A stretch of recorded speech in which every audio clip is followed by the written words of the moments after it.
This video is brought to you by Captivating History. The Silk Road is the name given to a network of trade routes spanning the continent of Asia, from the eastern Mediterranean to the Eurasian steppe to China and Japan beyond.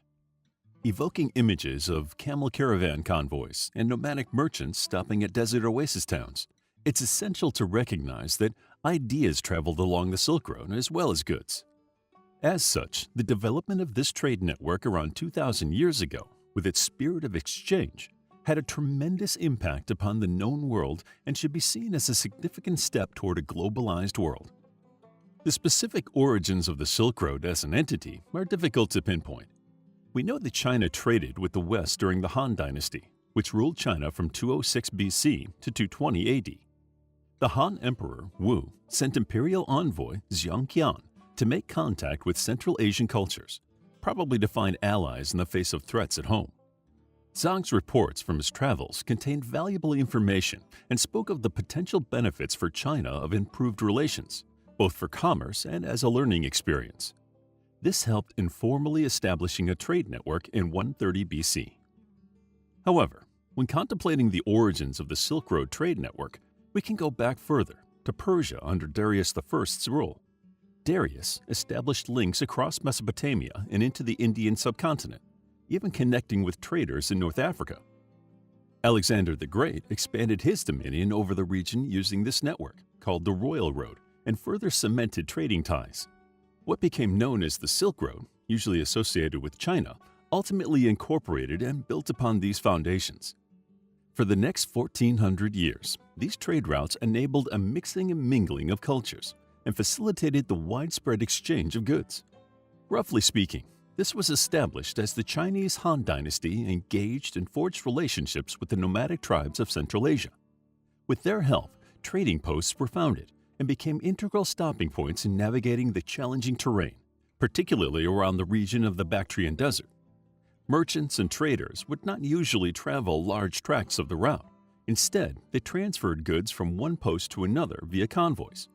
Therefore, it was more the goods doing the worldwide traveling as opposed to the people themselves. So, what goods were actually exchanged? Well, silk was obviously a significant export from China to the West, as the country was the only one knowing how to make silk, and they kept this a closely guarded state secret. In China, the silkworm was used for many things, but its main interest for those in the West was as a refined, luxurious clothing item. Light and airy in summer, and offering warmth in winter, and capable of coming in various colors and ordained with beautiful patterns, it's easy to see why silk became fashionable. Wealthy Greek and Roman families had an insatiable desire for the product. The ancient Greek word for China is Ceres, meaning the land of silk. Some say that the financial implosion of Rome was in part due to the constant flurry of silver away from Rome to pay for Chinese silk. While the silk trade may have only affected the lives of the rich in the West, the popularity of silk had a considerable impact on the industry in China itself, and many Chinese peasants engaged in silk production to satisfy the demand. Besides silk, many other goods traversed the network, from spices from the Levant to precious minerals and gemstones from North Africa. Fruits and vegetables, livestock, grain, and leather and hides were also exchanged. The early Chinese envoys were amazed and impressed by the horses they saw in the West, far bigger and more powerful than the horses in their homeland, and so Arabian horses were a popular demand for wealthy Chinese. Technology also made its way west from China, with papermaking traveling from China to Samarkand and Europe. Some believe that the knowledge of gunpowder also came from China, before being refined and improved upon for warfare by Europeans. From these two technologies, it's clear just how the increased level of exchange could completely transform cultural and political history across a vast region. Whenever different cultures come together and interact with trade, an inevitable byproduct is that ideas are shared and spread. Whether it be philosophy, science, or approaches to art, language, and societal organization, where trade spreads, ideas spread. One of the most significant developments facilitated by this mingling of cultures is the transmission of religious ideas. Buddhism made its way into China through the first widespread concerted missionary effort in the 2nd and 3rd centuries AD. Buddhist monks translated texts into Chinese, and Buddhism assimilated across East Asia with Taoism, displacing more primitive forms of ancestor worship. The missionaries traveled along the Silk Road towns, becoming wealthier and gaining more political clout. As a result, through the first few centuries of the millennium, we see the founding of costly monasteries in the trading posts of Central Asia. The monasteries offered merchants a comfortable place to stay on their journeys. In this way, this reciprocal relationship between merchants and monks helped grow the trade on the Silk Road and embedded Buddhism within the culture of many of these towns. However, it's not only Buddhism that traveled along the routes, but sharing ideas also allowed for the diaspora of Jews, Muslims, and Christians, with these groups founding enclaves across the region. One unfortunate byproduct of the increased interconnectedness of the global population is that diseases were more easily spread. Evidence has been found that links the spreading of diseases like anthrax and leprosy specifically to the Silk Road trade.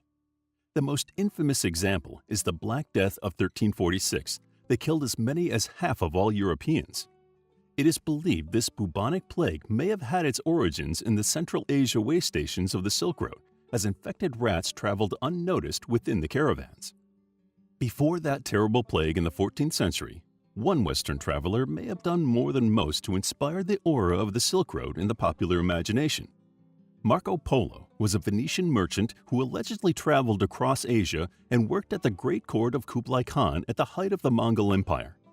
His stories of the Orient have inspired generations of travelers to the East, and the story of his family's journey encapsulates the essence of the Silk Road. First, being merchants, the Polos were interested in making money through trade in spices from a trading base in Constantinople. Marco Polo's uncles had been to visit the Great Khan previously, and on this second journey bringing along Marco were also bringing 2 Catholic priests at the request of the Mongol ruler. This is symbolic of the growing interest in ideas across the known world. Arriving in Kublai Khan's majestic, opulent palace of Xanadu in 1275, Marco Polo supposedly entered his service, perhaps as a tax collector. Again emblematic of this newly globalized world, this fit into the Khan's common practice of using foreigners from various cultural backgrounds to administer his vast empire. The Venetian traveled more throughout China and Southeast Asia for around 12 years before returning to Italy. Though highly embellished and perhaps even falsified in part, his stories give lavish descriptions of the Khan's palaces, along with the terrain, deserts, mountain ranges, and oases to be found along the Silk Road.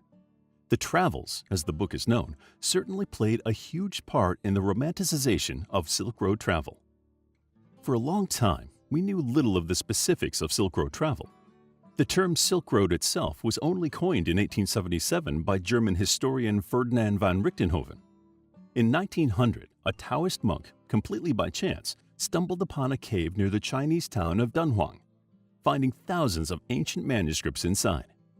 They revealed a vast amount of evidence about the so-called Silk Road, details of transactions, of languages used in letters, and other insights into the world of the interconnected network. Historians now prefer to use the term Silk Routes to reflect what we now understand to be a complex network of various thoroughfares.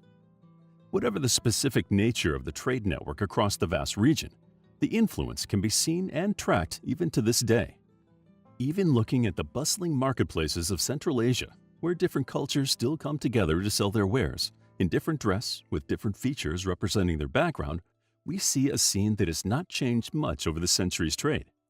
Merchants exchanging goods, in the same fashion as they always have, having to travel through rugged terrain over long distances.